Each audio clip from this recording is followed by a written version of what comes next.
Kevin. I'm running for Congress against Jamie Herrera Butler. This is my second cycle running against her. So the first cycle I built up a lot of name recognition and came in third in the race between her and Jamie Moeller and in the primary in August of 2016. I'm a veteran. I'm a guy with a significant amount of education. I've got an MBA, I've got a Juris Doctorate. I'm even licensed to practice law in a different state. And so I bring skills that include managing billion-dollar budgets that's similar to what they do in the appropriations process in Congress. And I'm also familiar with reading and writing law. So I think that those are important skills to have. When it comes to what I stand for and who I am, I came from a family, we were a relatively not well-financed, relatively middle-class family that grew up in an inner city in San Francisco. My father died when I was 11 years old, and we survived because of Social Security and Medicare.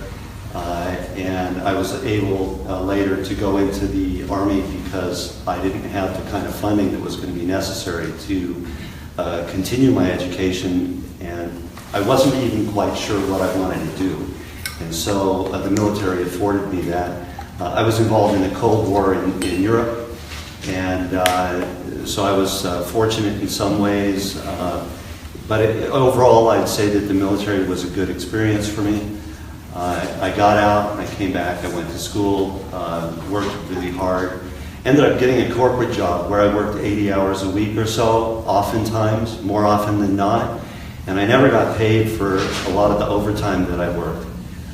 It was just sort of one of those corporate, we expect this out of you, and we're giving you the workload to get done and the tasks to get done, and you better hell or high water get it done, or we're going to be done with you. And so there was always this threat.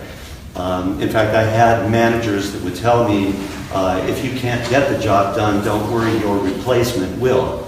So I'm fully aware of how corporate America works, and I'm fighting against that.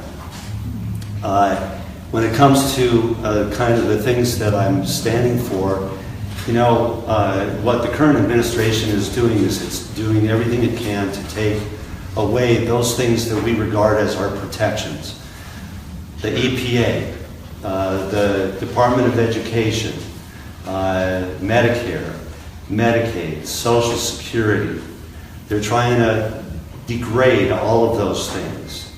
And I know that first and foremost in our region, because the fossil fuel industry targets poorer communities, that the fossil fuel industry is trying to break through the thin green line here, and we need to protect our environment because they are not preparing for the detrimental health effects of all of the things that they're doing with fossil fuels.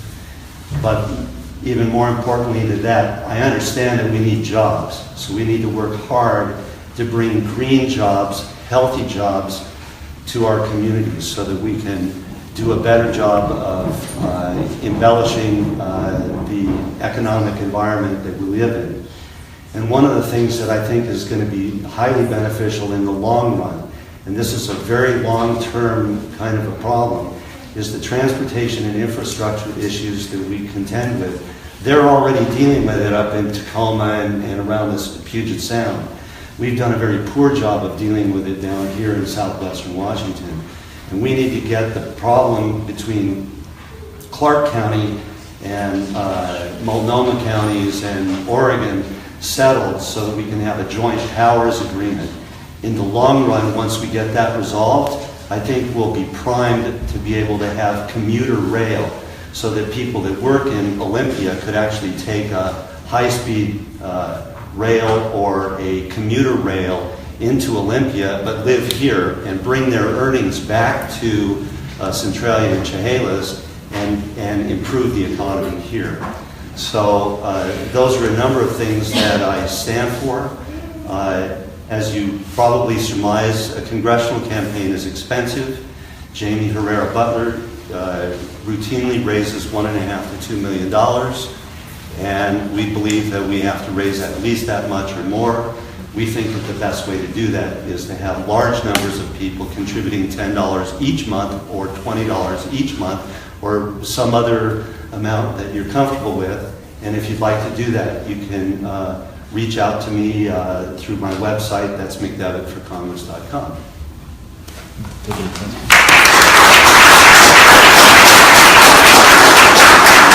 anybody has any questions, I'd be glad to answer.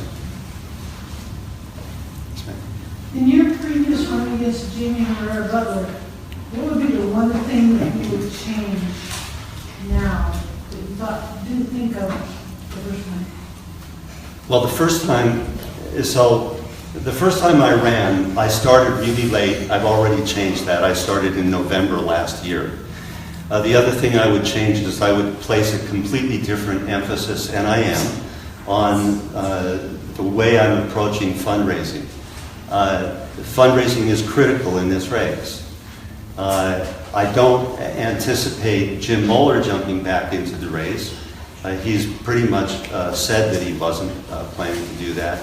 But it's entirely possible over the next year and 1 or 2 months that somebody else with name recognition could jump in. We had a conversation with Brian Baird and had that suspicion affirmed that it's more than likely that the DNC and the DCCC are continuing to look for someone that they believe is their white knight. So, but that's something that we can't really control. So we just have to work hard, and we're going to continue to do that. And candidly, Brian Baird used to say, when they're working, we're working. When they're sleeping, we're sleeping. No, we're working. And if you, we're working.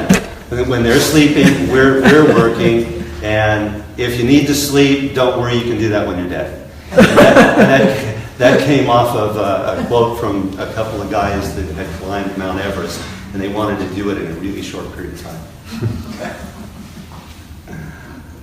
So. Okay, you can always talk to David, and afterwards also, we have plenty of time for that too. So for the sake of time and getting to all of it, thank you, David. I appreciate that.